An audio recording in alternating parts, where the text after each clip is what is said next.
there! Today we are going to grow borax crystals on a dried rose.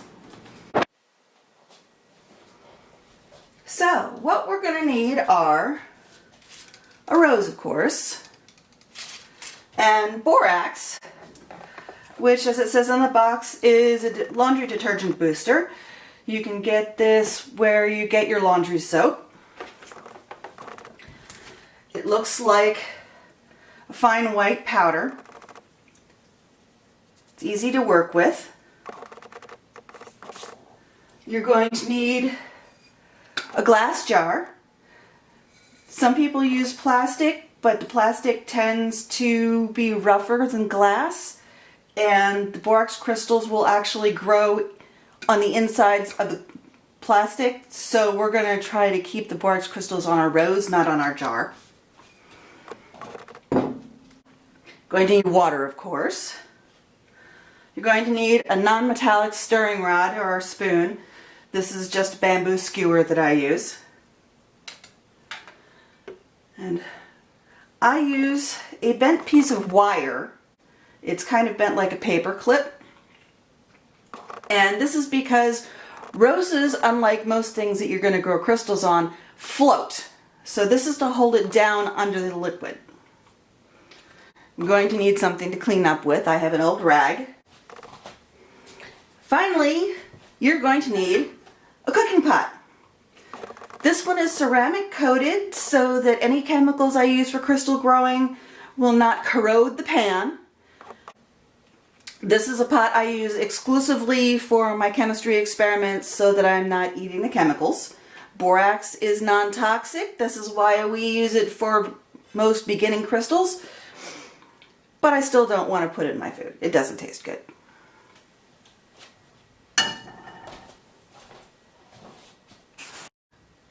I'm going to use a cup of borax for every 2 cups of water, and I need 4 cups to cover my rose.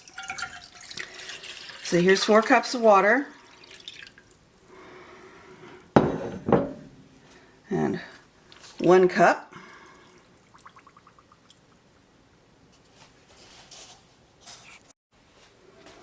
Two cups.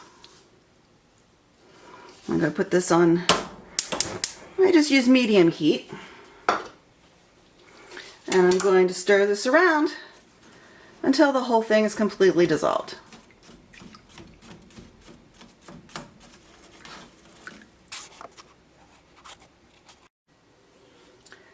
While that's warming up, I'm going to break the stem on my rose here.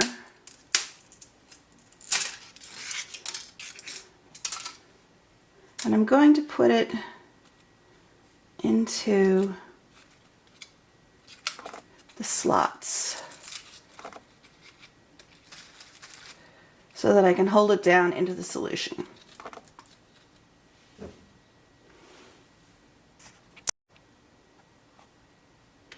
Okay, I had to fiddle around with this a little bit so that it stayed put because I don't want it to slide out.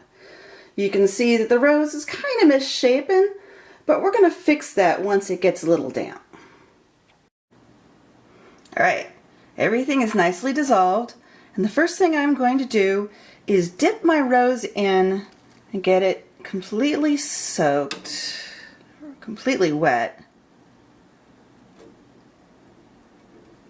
See, it's already softening up there. Now I'm going to sprinkle some powdered borax around the rose, and I'm going to let it dry. This will give my crystals something to grow on. Now I'm just going to hang this in the jar so it can dry for a little bit. This way it won't dissolve completely when I put the hot solution in. Alright, my rose is dry enough. It's time to put some solution into the jar.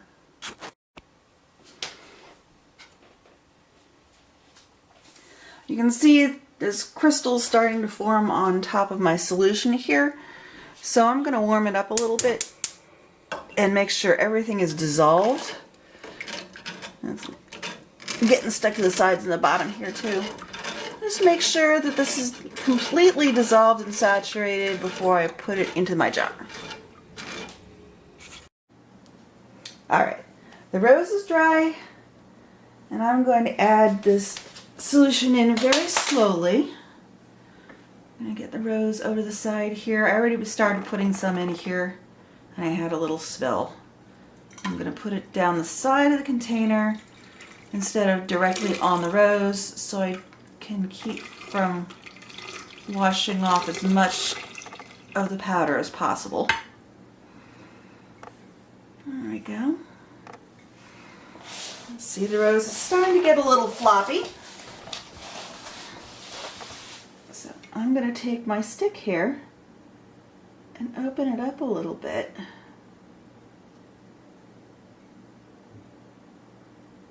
Make it look kind of pretty.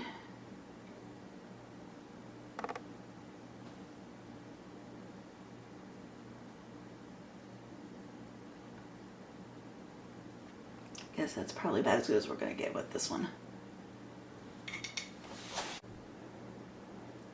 And we'll wait 5 or 6 hours and see what happens. Alright, the moment of truth. I put this towel over top because someone recommended covering the towel so that it didn't crystallize on the top. And yeah, it didn't crystallize too much in there. You can see the liquid has turned brown from the flour, but it shouldn't affect the crystals too much. I'll pull this out. Oh, it did crystallize on the top of it. Look at that. Isn't that pretty? It's dripping all over my floor, but isn't that pretty? Isn't that pretty? I'm going to set this aside and let it dry overnight because the crystals are still pretty delicate when they're wet, and furthermore the plant material is still flimsy because it's wet. Tomorrow I'll take it out of the wire and we'll see what we finally got.